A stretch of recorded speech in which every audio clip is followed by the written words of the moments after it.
is a Ford in Vegas, a true crime podcast for the ages with two friends who hate each other. I'm Ford. And I'm Vegas. Welcome to the show. We have a great show this week planned. We were not here last week because Vegas and I, we were dealing with COVID. Yes. Not because we made out. Not that there's anything wrong with that. No, because I was sitting next to you last week. It is June. Yeah, I was sitting next to you 2 weeks ago, not last week, 2 weeks ago. And I think that's what got me COVID. But luckily, my personal doctor, Dr. Anthony Cho, did clear me. I do not have COVID anymore. I am COVID negative. Yeah, I took a COVID test last night, and I also am COVID negative. Thank God for that. We can go back to making out because it's June, and we don't have to worry about it anymore. That's true. But you don't got to worry about anything. We got a big show tonight, action-packed. But before we get there, Vegas, if you're watching on YouTube, don't forget to hit the subscribe button and don't forget to like the video. Thumbs up. Also, if you're on the go, you could subscribe to this show as a podcast wherever you get your podcasts. Just search Ford in Vegas. And if you're listening on the podcast, don't forget to hit the subscribe button. And if you want to watch this show, you can do so at fordandvegas.live. This show is in podcast form, ad-free, for just $3 a month. And that $3 a month goes to supporting the show and feeding Vegas. You can do so at joining our Patreon, patreon.com/Ford in Vegas. Also, if you want to buy a Ford in Vegas shirt, you can do so at shopfordinvegas.com. And for the ladies out there, we know you're listening. We recommend selecting premium ladies fitted soft t-shirt. It is the highest of quality.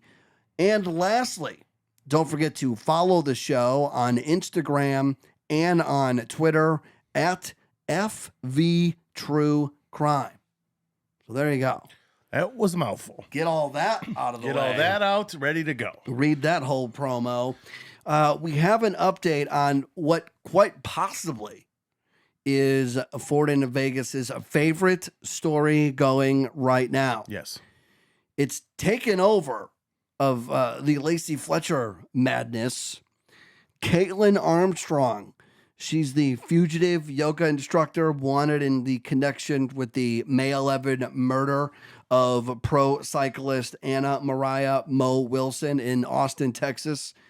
Well, it's come out today, earlier today, a few hours ago, that Kaitlin sold her black Jeep Grand Cherokee for more than $12,000 before fleeing Texas. Apparently, she sold the vehicle, which was the same vehicle that was spotted near the crime scene around the time of Wilson's shooting death, which occurred on May 13, one day after she was questioned and released by Texas authorities on accident. U.S. Marshals announced in a press release that she allegedly sold the SUV through a CarMax dealership in Austin, where they cut her a check for $12,200. Because remember, CarMax will buy your car even if you don't buy theirs. And that's what she did, Vegas. She sold her Grand Cherokee for $12,200, and then she was out of here. I mean, she's not stupid. She got 12 grand to, well, probably a little less after going to a check cashing station, because I'm pretty sure she didn't go to her bank. Why not? And deposit, because they could freeze your bank account. Oh. You want to get cash. They could freeze it? Yeah. Oh yeah, dude. If you get a runaway, if you get a warrant, they could freeze. They could freeze your assets, all of them. She hopped on a plane and then took several more flights starting the next day, officials have said.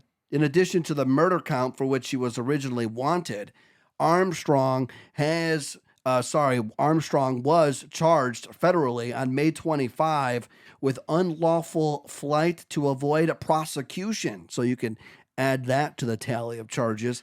The reward for her capture, Vegas, has climbed to $21,000. So is that taxed? I'm sure the government's going to get something. Is it?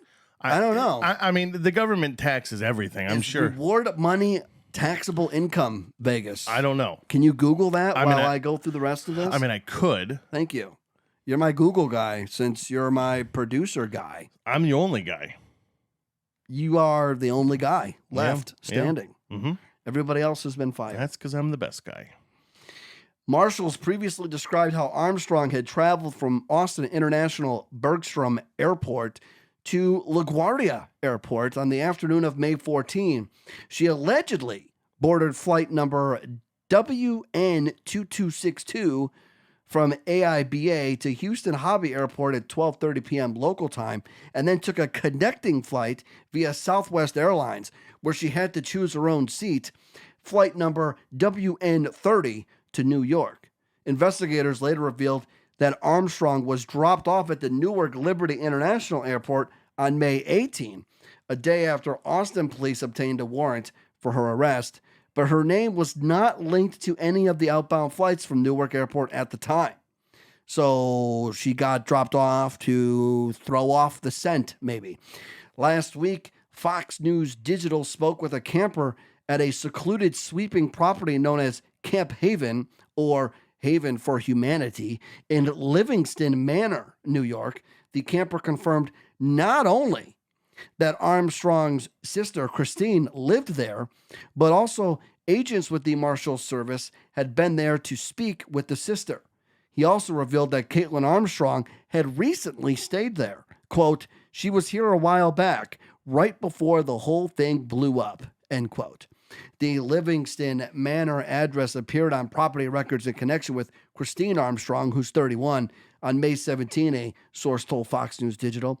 The campsite is about a 2-hour and 20-minute drive from Newark Liberty International Airport and is roughly the same distance from LaGuardia.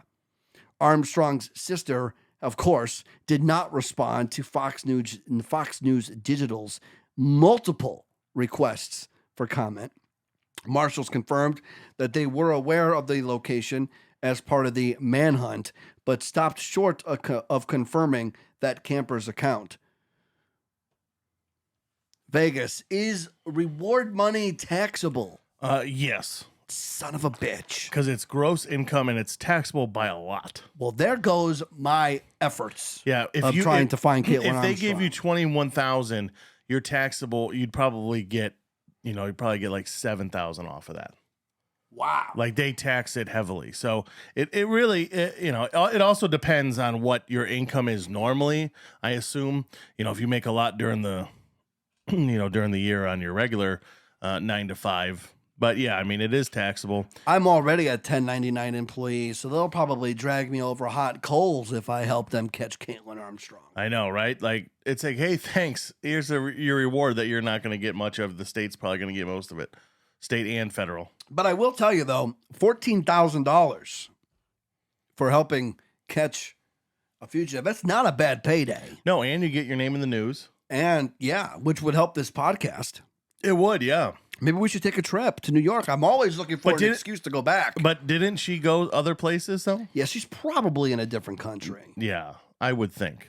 So, Armstrong, if you're unfamiliar with the case, why have you been underneath the rock that you've been living under? And not Alcatraz. But Kaitlin Armstrong is 34, and she's accused of murdering Wilson on the night of May 11 in Austin, Texas. So, Mo is her nickname, or was her nickname, and she was dropped off at home by Kaitlin Armstrong's boyfriend, Mr. Strickland, Colin Strickland. And then Kaitlin Armstrong shot Mo, and then Mo's friend, a roommate, found her bleeding out hours later in the bathroom, where she was later pronounced dead. Federal and local law enforcement have described evidence that shows Armstrong followed her longtime boyfriend, Colin Strickland, while he was out with Wilson earlier in the day on May 11. Strickland and Wilson allegedly went swimming at Deep Eddy Pool in Austin, never been there, before eating at a local restaurant. Investigators have said that Strickland dropped Wilson off at her friend's home where she was staying at the time and then left. If you recall, Vegas, it was on the back of a bike. Mm-hmm. Yep. A motorcycle, right? Yep. According to Armstrong's arrest warrant, Armstrong's vehicle appears to stop next to Wilson's friend's residence. Now, this is the same vehicle that she sold at CarMax for $12,200. Video surveillance shows Strickland leaving the area after dropping off Wilson and shows Armstrong's vehicle driving to the East Austin residence where Wilson was staying. Armstrong has made prior statements expressing a desire to kill Wilson, which is completely normal. Austin Police Department investigators. That is a red flag. It's a red flag.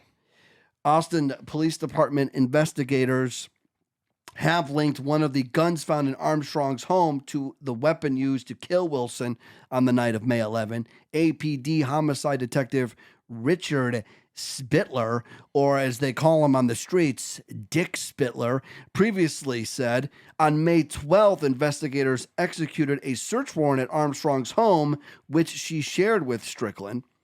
They later test-fired the weapon, a Sig Sauer P365 9mm, and compared the spent shell casing to ballistic evidence recovered at the scene. The potential that the same firearm was involved is significant, the warrant states. Strickland allegedly told authorities that he purchased the alleged weapon for Armstrong. Oops.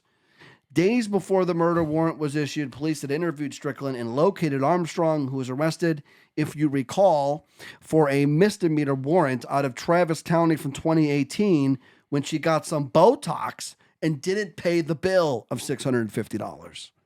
Armstrong was questioned about her vehicle being in the area, as pictured on the Ring camera. Those will get you. However, she would not confirm or deny being in the area of the murder and quickly terminated the interview. I'm done here.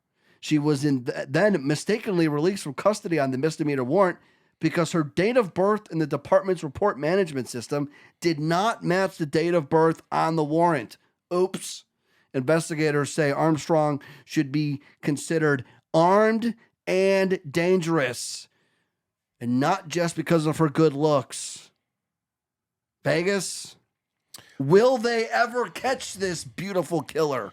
I mean, the more days go by, the least likely that's possible. You think it's least likely? The more days that go by, I seem to think that her time is running short, but you seem to think the otherwise. Yes, because if she's in another country, it's not easy to get extradition and all of that. She's got to be in a different country at this point. I mean, I would think Right? so. It's been over a month. But I want to go back to something though. Let's go back. So, okay, so I want to kind of point out a fail here for you, just you personally. Now, you were going over this story, Yeah. and the detective's name was Richard Spitz, right, or Spittler? Spittler. And you said, well, you know, as he's known on the streets, I'm ready for you to say, Dickie Spitz. Oh, But you totally went, well, Dick I kept Spitz. his name. Yeah, I mean, I kept his name. Yeah, but if you're known on the supposed to be. streets, like Joey Vegas, Dick Ford, that's cool, but for him though, I think Dickie Spitz would have been better. Dickie Spitz, Because that sounds more like a mobster. Well, yes. Yeah, I mean, yes, but they definitely don't call him Richard. Well, no, they don't call him Richard. That was the point. Yeah, I get your point. I Yeah. just want to say that you failed, and you Authorities- could have made it better. Authorities describe Armstrong as white, 5 feet 8 inches tall, and weighing about $125. She has hazel eyes, just like Ford, and was last seen with long curly hair, wearing a blue denim jacket and white jeans. Also, just like Ford. Kaitlin Armstrong is accused of a very serious crime she needs to answer for, U.S. Marshal for the Western District of Texas, Susan Pamerlo, said last week. The best thing she could do at this point, wherever she is surrender to authorities so she can return safely to Austin and answer the charges against her. She needs to know the marshals are not going to stop looking for her. Anyone with information regarding her whereabouts is asked to call Ford. No, I'm just kidding.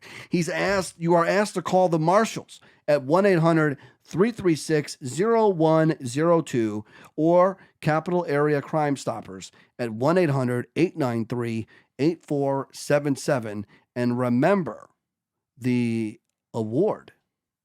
reward for her being caught is $21,000, which we learned will be taxed heavily.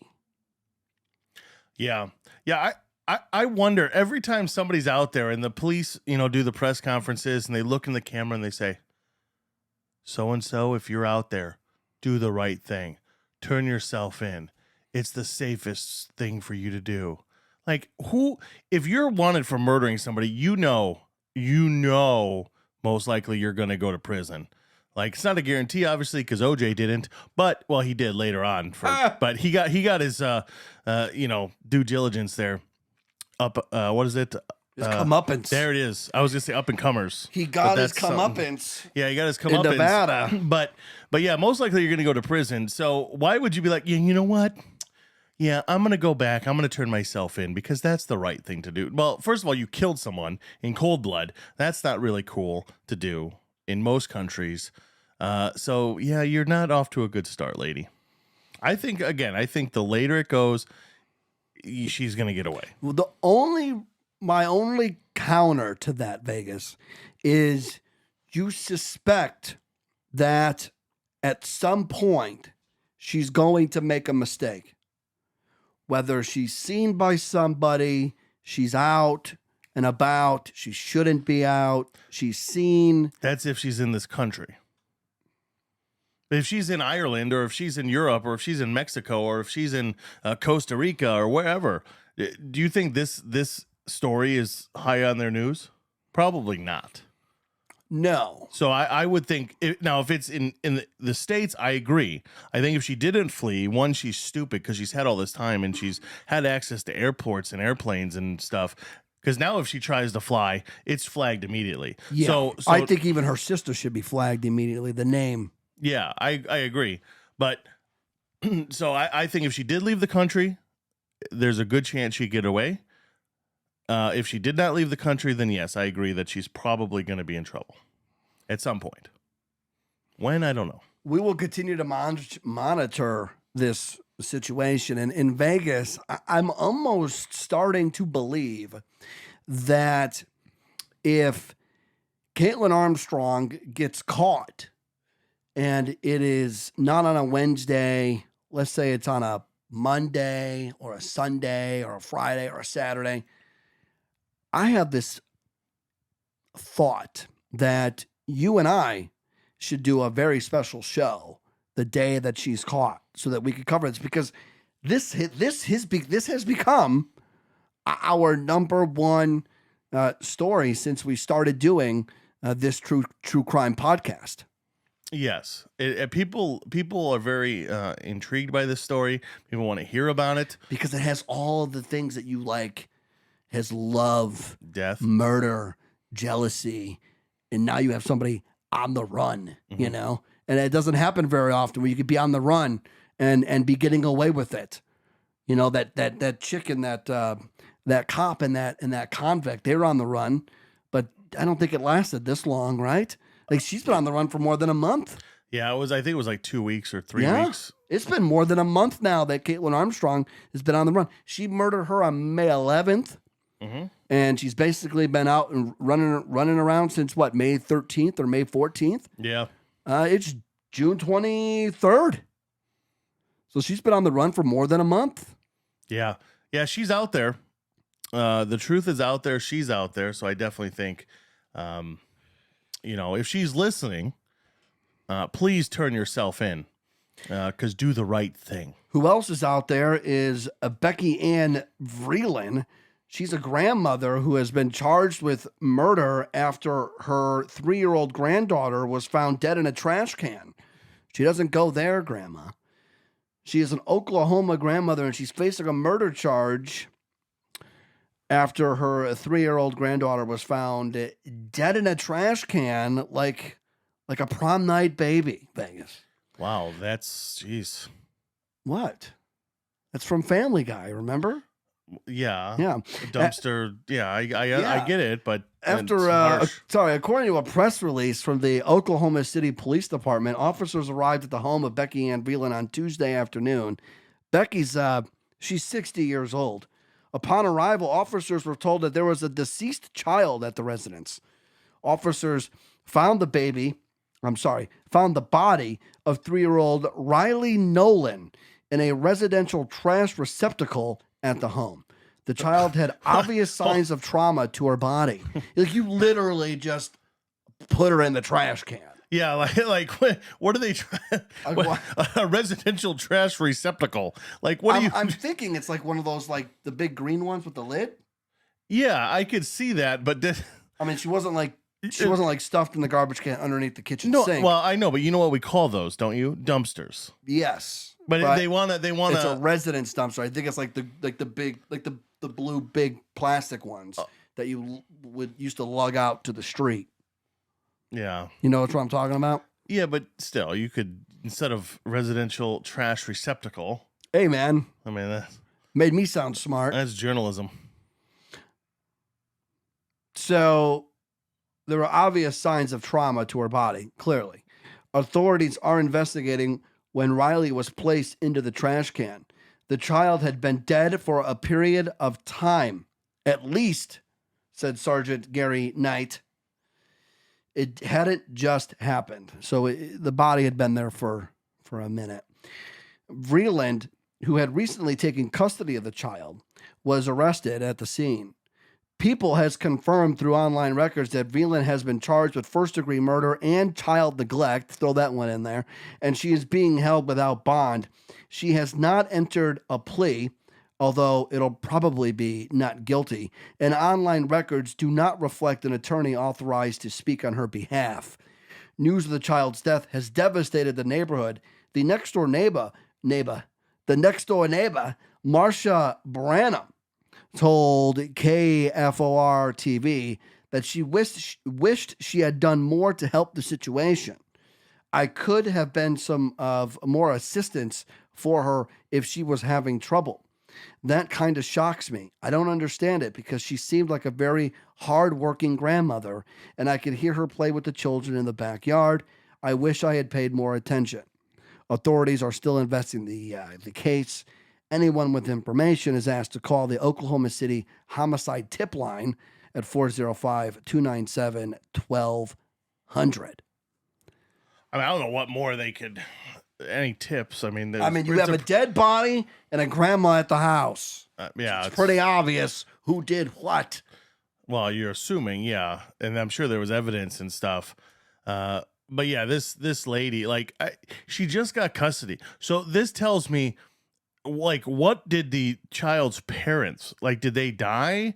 Are they criminals? Or I mean, like, because she just got custody of this poor kid, and then she kills her. I don't get it. I don't get how some people, whatever, like, you just snap. Like, you have kids of your own. You're a grandma. Whatever the situation where that kid came from, it's definitely not worse than where she ended up. No, I know, and I mean, the court system. I mean, I don't know what you do there, court system. I'd like to know a little further. Who's to blame? Not me. I love pointing the fingers. Yeah, somebody is to blame. It's kind of like that situation that we talked about a couple of weeks ago, where the adoptive mother killed that child. Remember? Yeah. And the adoption agency knew that she was having trouble. Yeah, and didn't do anything. And didn't do anything in a timely enough fashion. Yeah. But this could be just a rage. It could be she shook her. Well, that could be. This could have been a rage incident. This was like a one-time thing. But you have to be in a different frame of mind to kill your 3-year-old granddaughter. Yeah, like, I mean, when we were kids, or at least when I was a kid, I mean, my parents, slapped me around a little bit, poured some soap down my throat. Well, that explains a lot. And a lot of different things. So, I mean, I'm not against, smacking the kid around a little bit to teach him a lesson. I'm not. There you go. Yeah, promote that. And no, I'm not talking about Promote like child abuse. no, I'm not talking about like punching the kid or throwing the kid downstairs or anything like You're that. talking about open-handed butt slapping? Yeah, or open-handed butt slapping. Push. No open-handed like pimp slap or anything like that. Well, no, right? not across Nothing the face. across the face. No, nothing across the face. Just on the hiney. Just on the hiney. You know, Okay. if the kid's old enough, put some detergent down their gullet. Oh, there you go. Yeah. Make them eat a Tide Pod. Well, no. Oh. No. Oh. Yeah. You just said detergent. Yeah, detergent, like Dawn dish detergent. My mother used to make not laundry detergent. Dish my detergent. mother used to make me eat the peached colored Dove soap. Oh God, yeah, no, I You didn't know have what it. I'm talking I about? had the Palmolive dish soap. They made you drink Palmolive? Yeah, they didn't make me drink it. Did I drink some? Yeah, I did, but they squirted it in my. I had mouth. to like bite into the Dove. You know the soap, Dove the Caress, bar soap. the Caress bar. Yeah, Yes, Dove Caress. So next time you guys listening are at the store at Target and you see the Dove Caress bar, just think about Ford eating those as a kid. yeah. I mean, and now, I mean, like I said, I'm not saying you got to punch the kid, but I would never think a parent could get that. Now she's a grandparent, but she was a parent because she had kids. The grandparent. Like being that mad. So I could not understand. I could see this being oops. Like a rage. Yeah, like she pushed her and she hit her head on the sofa type thing. And then she died. Something like that. I could see how this played out. Or the grandma's just a psycho. You know what? I mean, she could just, be one of those whats. I'm not. I want to say it, but I'm not going to. Well, we do have the sensor. We have the sensor, and I was going to use it, but I was going to use it, but it's one of those words that if I use it and it doesn't censor it, it's get in trouble. It's not the F word. It's not like I'm saying you. I'm not doing that. Yeah. But yeah, we have a sensor now.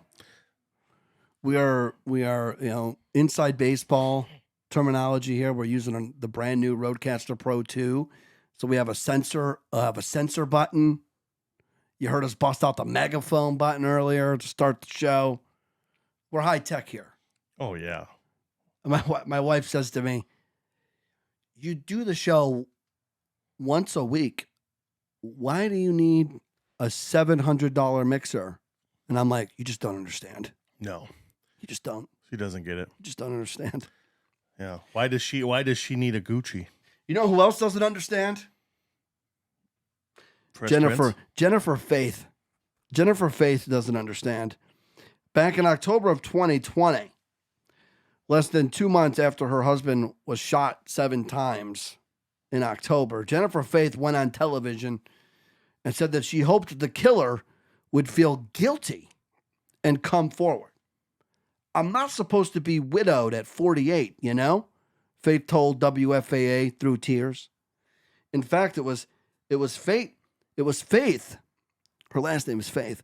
It was Faith who orchestrated the murder all along, persuading her former high school boyfriend to ambush and shoot her husband, Jamie, outside their home in Oak Cliff, which is a neighborhood in Dallas. After pleading guilty in February to the commission of murder for hire, Faith was sentenced this past Tuesday to life in prison.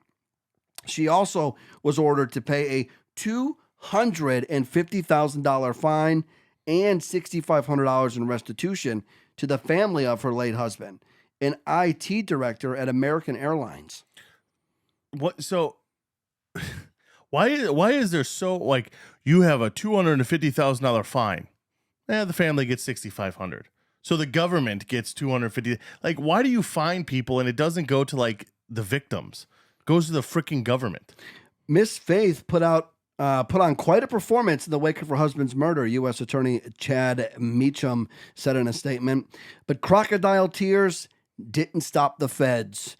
"We were committed to getting justice for Jamie, and with the judge's imposition of a life sentence this afternoon, we are one step closer."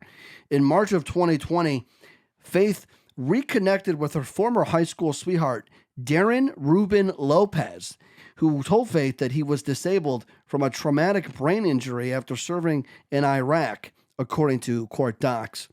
Over the next several months, prosecutors said she texted with Lopez and sent him effusive letters in which she called him her soulmate and one and only love. In addition to carrying on what she categorized as a full-blown emotional affair with Lopez, Faith also told Lopez that her husband was physically and sexually abusing her.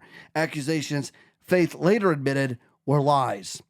But Lopez believed Faith. You see, he believed her. And in May, Faith created a fake email account under the name of one of her best friends, according to court docs. Faith allegedly used the fake identity to falsely claim that Jamie Faith was physically and sexually abusing his wife. Lopez responded with sympathy.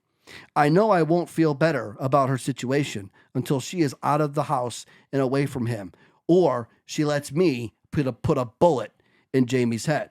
And that was Lopez's first mistake. He replied in one of those emails, I keep offering, and she keeps telling me no. On October 9th, 2020, around 7:30 a.m., when we are in a full-blown pandemic, Vegas, Faith and her husband stepped out of their home to walk their dog. About a minute later, Lopez, the boyfriend, came up behind Jamie and shot him 7 times, killing him. Lopez allegedly took off in a black Nissan Titan pickup truck with a T decal on the back window, T standing for Texas Rangers. About a month after her husband's murder, Faith sought out a $629,000 life insurance claim, according to court docs. Around that time, she set up a GoFundMe fundraiser called Support for Jennifer Faith and participated in television interviews in which she pleaded with viewers to help catch her husband's killer. Somebody has got to know whose truck this is, Faith told WFAA. It's a black Nissan Titan extended cab, and it had a Texas Ranger sticker in the back window. It was very distinctive from that point.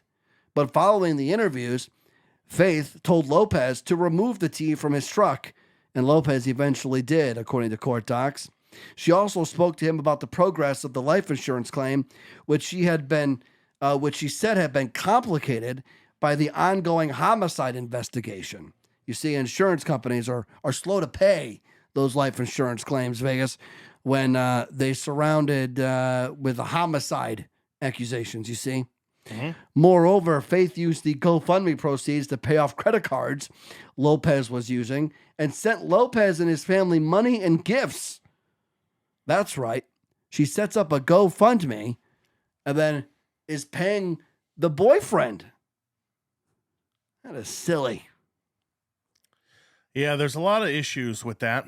Lopez was arrested on January 11, 2021. He is awaiting trial on both state and federal charges in connection with the killing. He has pleaded not guilty in both cases. Faith was arrested the following month on an obstruction of justice charge. She was later charged with the commission for murder for hire. Weeks before her arrest, Faith asked a personal associate to relay a message to Lopez that she, quote, will always be with him regardless of whatever has happened, end quote. I do know how you feel. Together, we can get through this. I believe in my heart, Lopez said in a response to Faith's message, according to court docs. Quote, please stay strong for us. Your night, always, as you wish, end quote. So there you go. Well, nice, smart people there in Texas. Jennifer Faith, a little murder for hire. Yeah, but she might get off though. No, so here's my question. My question to you, Vegas. My question to the listeners. I like how you pointed to me, but to the watchers, to the camera, because I'm looking at you, Vegas. I can't point over there because yes, I'm looking over there. No, you're so looking. You're right there. No, I'm right here. To my right. Yeah. Who should serve more time? The person who does the hiring or the person who does the murder, who commits the crime? Well, the person who does the murder should because they actually pulled the trigger. Like they actually committed the crime of killing someone. Now, Could the argument get? Can you? Is there an argument for a longer life sentence for the person who does the hiring? Could there be an argument? I mean, I'm no lawyer, even though I did stay in the Holiday Inn Express last night. But I would think that they couldn't. I don't think they could get more for doing the hiring. Okay. Now, but with this one, she kept telling him, she put it in his head that this was happening.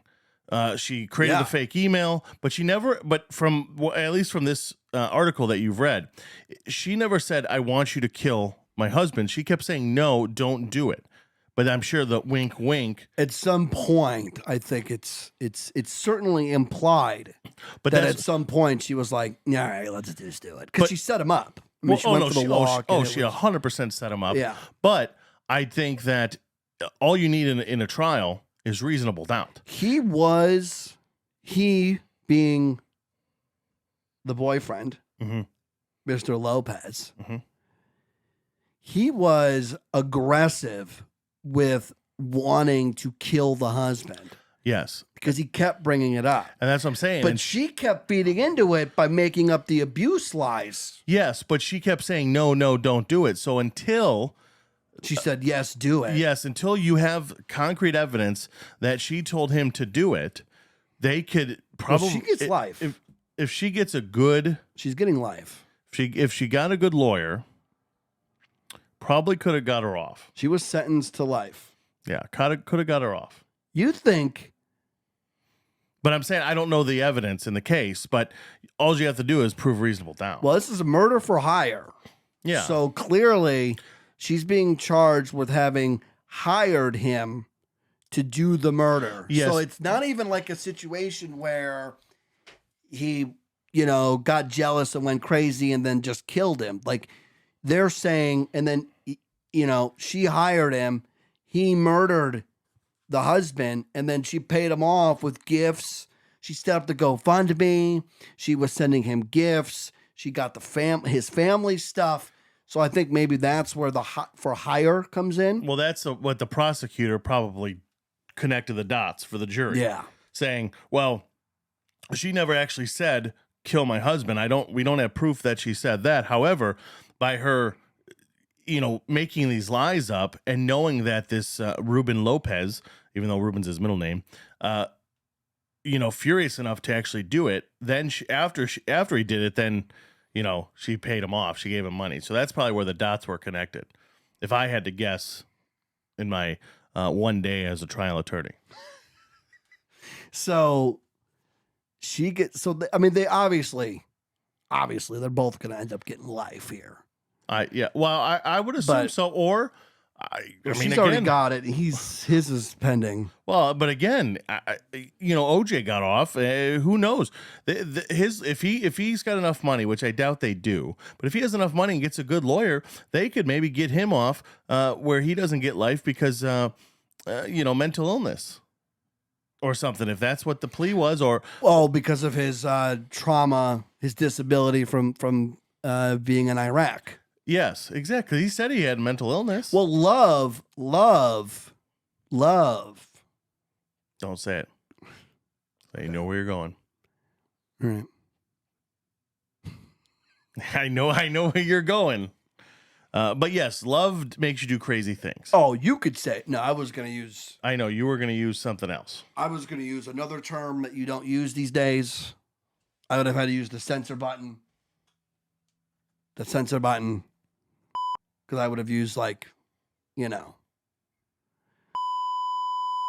was the word that was used in what's the movie where they go to The Hangover? The Hangover, where Zach Galifianakis, they're in the car, and he says something about Rain Man. Oh, because he was a love will make you do that. Love will make you be a yeah. So it will. I mean, it definitely does, but. I'm assuming he's going to go for life because the mental illness thing, that would be the only defense. But then, sending, stuff in prison, it's like, dude, you're an idiot. You're an idiot. Because some person told you to,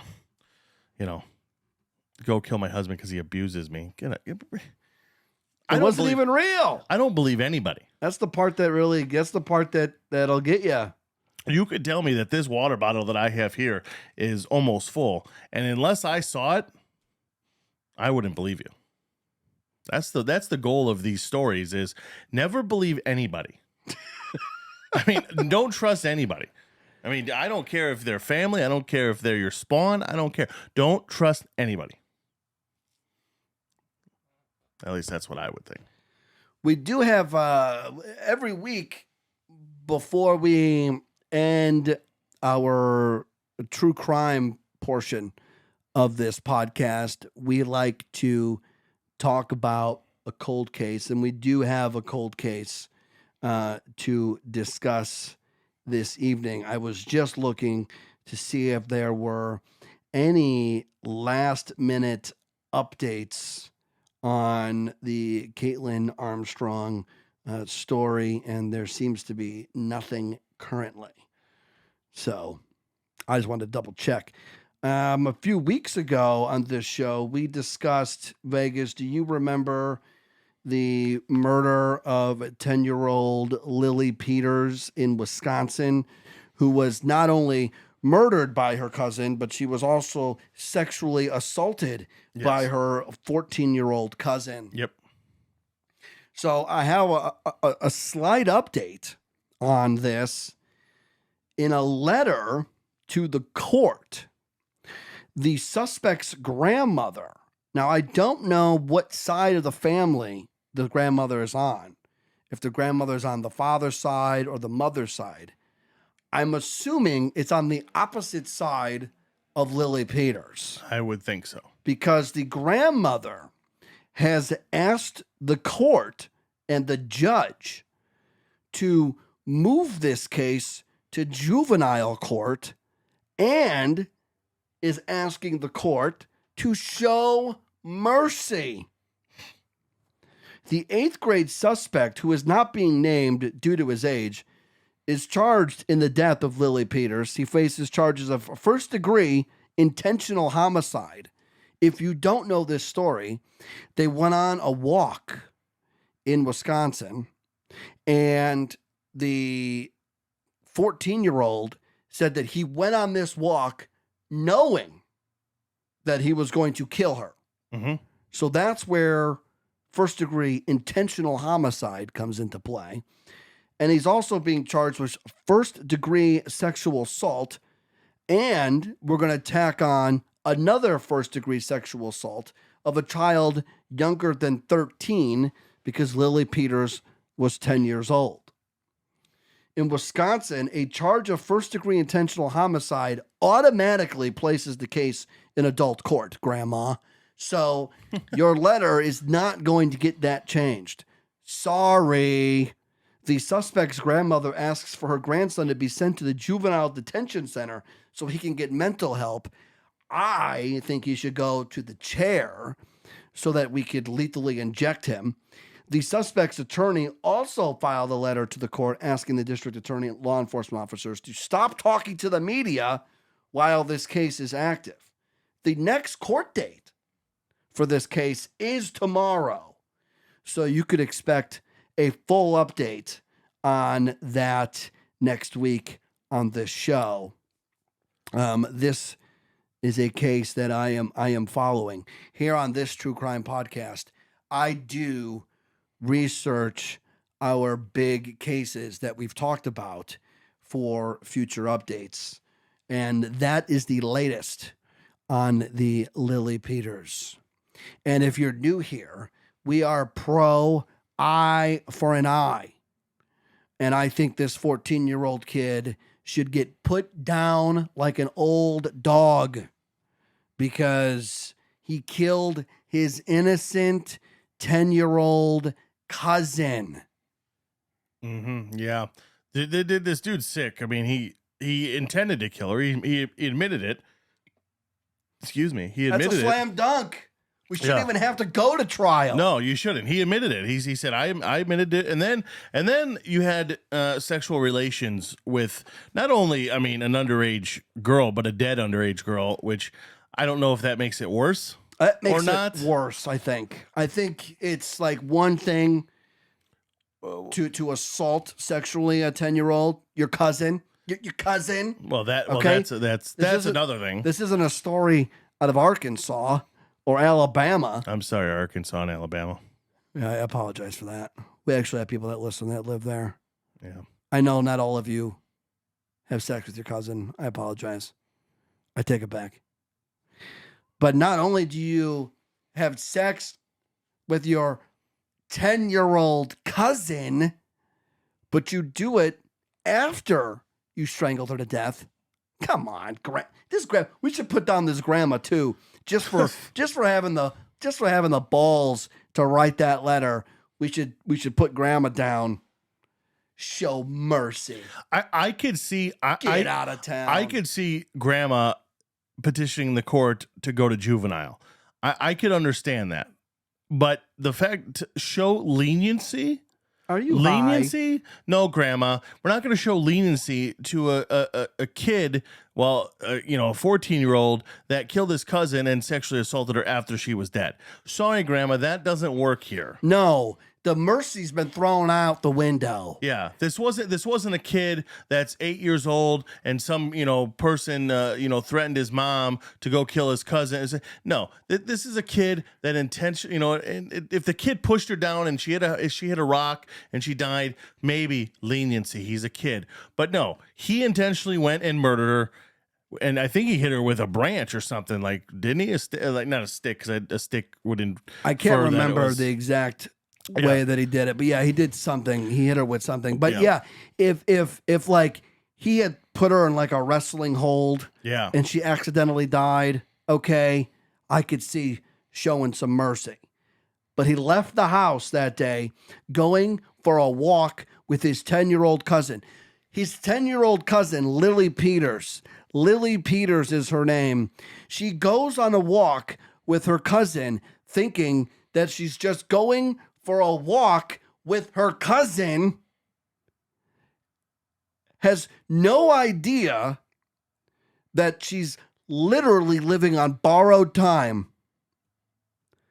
She goes for a walk with her cousin. He murders her and sexually assaults her, but grandma wants the court to show some mercy. No. Nope. Not a chance. Yeah, we should put grandma down too. I don't know if we should put her down. We should put her down. I don't know if we put grandma down. Put her down. For even suggesting that we take it easy on this little prick. Family. I mean, if we had your mom's way, she would have put you down. Yes. Yeah, yes. And you wouldn't be here right now talking to these people. And you know what? You wouldn't be able to blame her. My mother was 16 years old. What I should have been an abortion, but I wasn't. I wasn't talking about that. Oh. What are you talking about? I was just talking about as in general? As you being a devil child, you probably should have been put down. Oh. But they don't do that. People don't just do that. You just don't put people down. Well, no. She's not a dog. Grandma You're talking about grandma? Yeah, because family sticks together. But they need to kill the 14-year-old. That's for sure. Give him the death penalty. Let's get this prick out of here. Well, they won't. But grandma, I say let's kill Granny. No.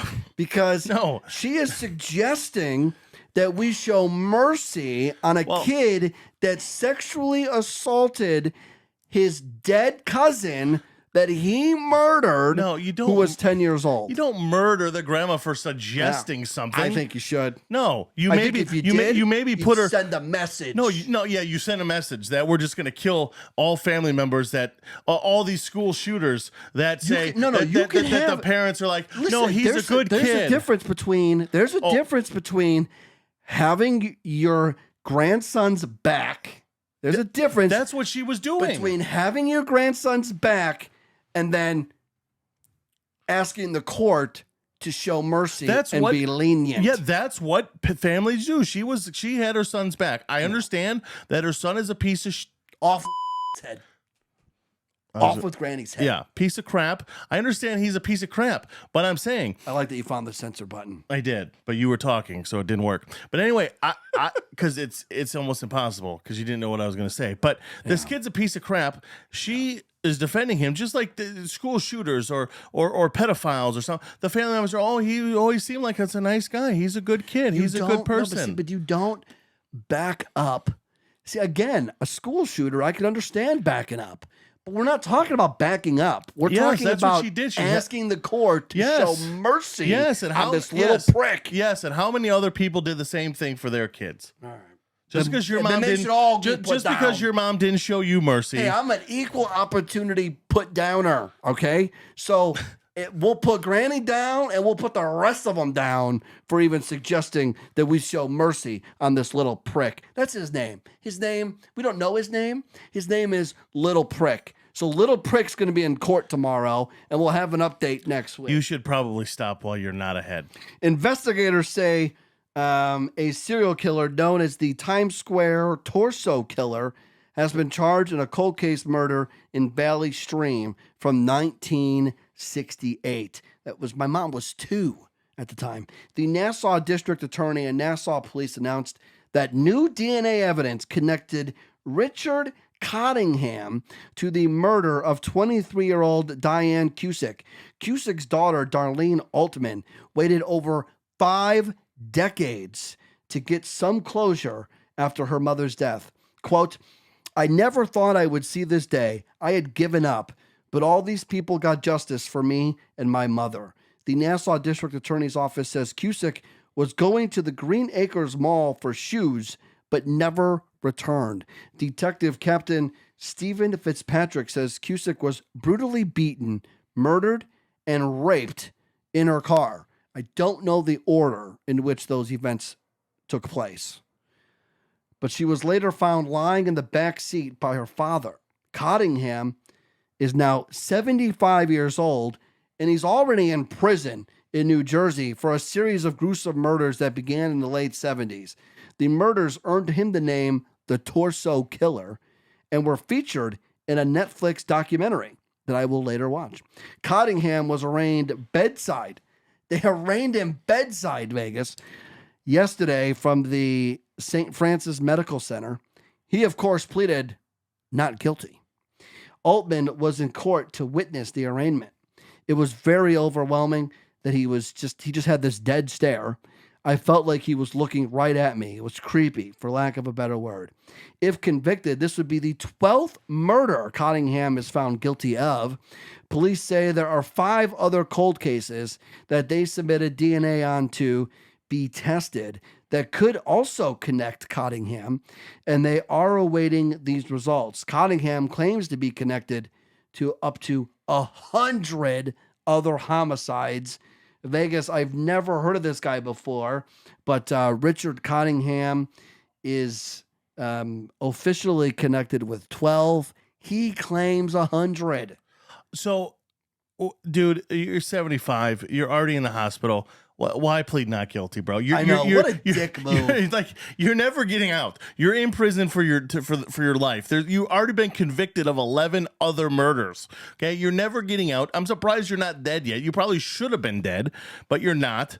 And you're like, not guilty. Really? First of all, don't serial killers when they get caught, don't they remember me, remember my name? And when you think he would be like, I did. Yes. Like you would think that he would do that. He would remember killing her. He would tell the story. He would almost be braggadocious. Yeah. If this guy was a legit serial killer, this guy's a phony.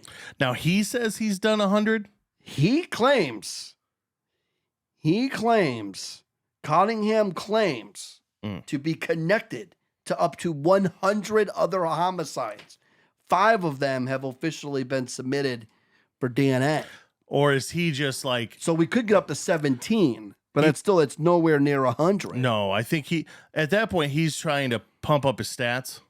And I think he didn't kill 100 people. I think, but because what he wants to do is he wants to be like, well, yeah, I killed 100 people. You only caught me for 12 of them.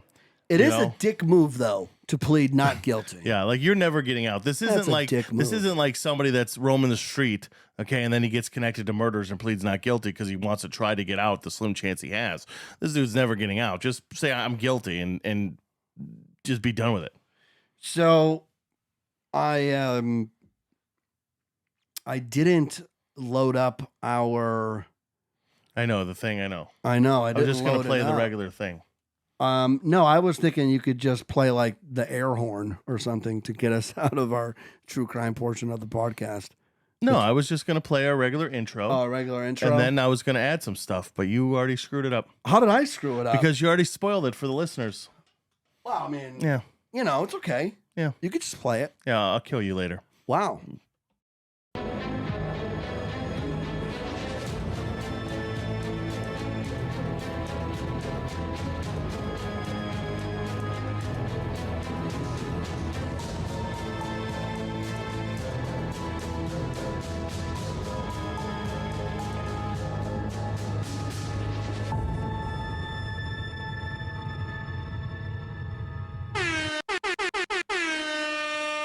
So, Oh. so this is the non-true crime portion of this podcast. So this is where we like to end these shows on a little more positive note. We don't like to, end with all this murder and crime. We like to go out with some laughter. We like to laugh. We'll talk a little baseball or any kind of sport that's going on, or Vegas will have to pay off a debt by eating some very vile Jelly Bellies because I usually beat him in all of our bets. Yeah, that's a lie. So that's kind of like what we do here in the last few minutes of this show. And we like to turn it over to Vegas, and he hits us with what we have dubbed Hit you with my best shot. quick hits. Yeah. So, Vegas? I'm gonna try something. Hold on.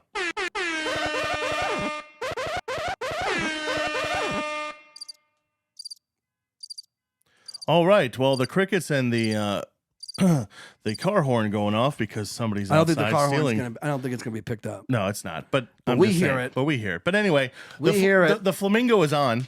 That means the true crime is over. No more true crime. We like to lift your spirits, as Ford said. And it with a smile. End it with a smile because death and disgustingness that we go over on the true crime portion, we don't like to leave you with that because who wants to leave down and cry and go into a coma? Not me. Vegas, you should eat one of these Jelly Bellies tonight. Nope. What if we both do it? What if we both eat one? What if I'm not going to do it? Oh, all right. Well, we don't have time. I was just throwing it out there. No, we got a lot of stuff. I got a lot of stuff to get through. I need you to shut your mouth for now. Wow. That's a no for me, dog. That's right. Former American Idol judge Randy Jackson is 66. Happy birthday, Randy Jackson. You like how I tied that in there? That's a no for me, dog. Right. That was good. I applaud myself. Now, according to a study, okay, now this is going to not surprise you. Thank you. Thank you. It doesn't work that way. It doesn't work that way. I have to set it up to do that. Oh, do you? I can set it up To stop? Okay. Oh. Oh, now you really screwed it up. Now you really screwed it up. Oh, dude, you really. Wow, you can't talk for the rest of the show. Sucks to be you. New mixer, who dis? According to a study, you really need this talk. That's kind of bogus.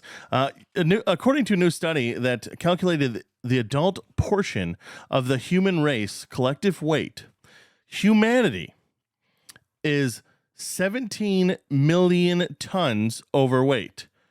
And I would be happy to say that I have a couple pounds in there. Yeah, and you can't, that's so screwed up that you can't even talk. I'll get through this and then you can't even say goodbye. Well, that kind of sucks. Now, one thing that you do well, you remember names, but apparently we forget the names because we don't care. What's also is you to a T. Have you ever been around someone that remembers everyone's name? What's their secret? Do they care more? That's right. That's it. Experts in Kansas State, I don't know why they gave us the college, but apparently they say that the level of interest you have in a person determines whether or not you'll remember his or her name later on. That's why you probably forget mine. So I can't blame you for bad memory or forgetting names. We all have a good memory for something. The key is to good memory is the level of interest in the subject. So you just don't care about me. I love that you're silent. 63% of people get nervous when their partner drives. I get nervous when Ford drives. He's just not my partner. A new study finds that 63% of us get nervous when our partner drives. That is a fact, Jack.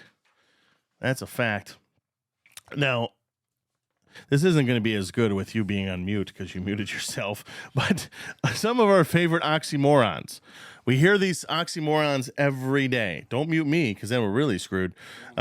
Assistant supervisor, new tradition, original copy, because if it's the original, why is there a copy? Uninvited guest, that's me every week. Live recording, that's what we're doing right now. We're live and we're recording it. Authentic reproduction. That's right. If you do hear this show on any of other channels, please let us know because that is not an authentic reproduction. Those people are jerk-offs. All right. And also, this is one thing that I think about all the time. I think about quitting this position here a lot. How often do you fantasize about quitting your job? Survey says more than 60% of us think about it quite a bit. 32% say they fantasize about it, quitting multiple times a day.